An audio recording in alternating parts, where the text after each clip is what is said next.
Martineau. Sa vulgarisation est d'une grande clarté. La controverse adore Richard. C'est comme ça. Alors, la Cour suprême va finalement entendre la cause de la Fédération autonome en enseignement et du English School Board of Montreal qui conteste la loi 21 sur X. Les ministres Simon Jolin Barrette, ministre de la Justice, et Jean-François Roberge, ministre responsable de la laïcité, ont réagi. Nous avons le ministre de la Justice, M. Jolin Barrette, avec nous. Simon Jolin Barrette, bonjour. C'était quand même assez prévisible. J'imagine que vous n'êtes pas l'homme le plus surpris de la planète aujourd'hui, là. Bonjour, M. Martineau. Bonjour. Écoutez, c'est la Cour suprême qui décide d'entendre ou non les dossiers qui sont portés en appel. On avait quand même un jugement unanime de 3 juges de la Cour d'appel du Québec, le plus haut tribunal du Québec, qui ont validé la loi sur la laïcité. Alors, la Cour suprême a décidé de l'entendre, mais nous, le gouvernement du Québec, on va défendre jusqu'au bout notre loi, on l'a toujours dit.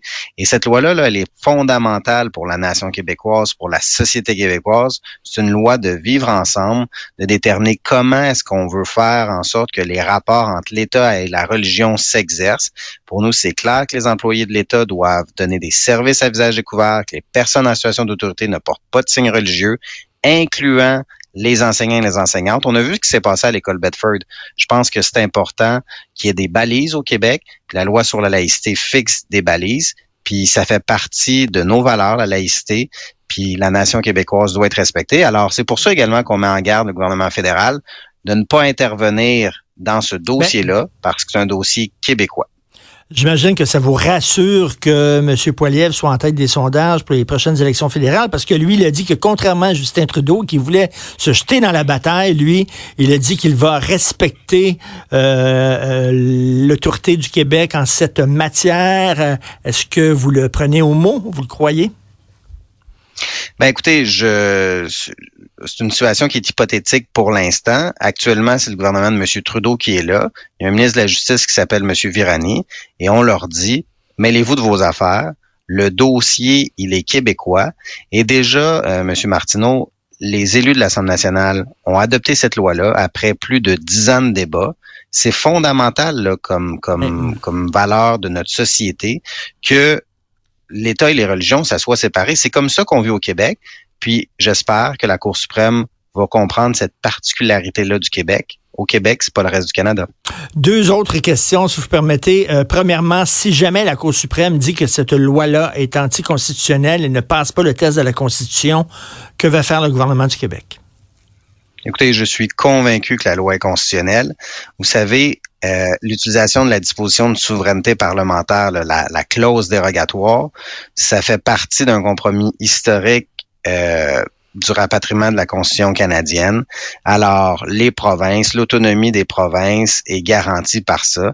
Alors, il y a déjà un précédent à ce niveau-là avec l'arrêt Ford.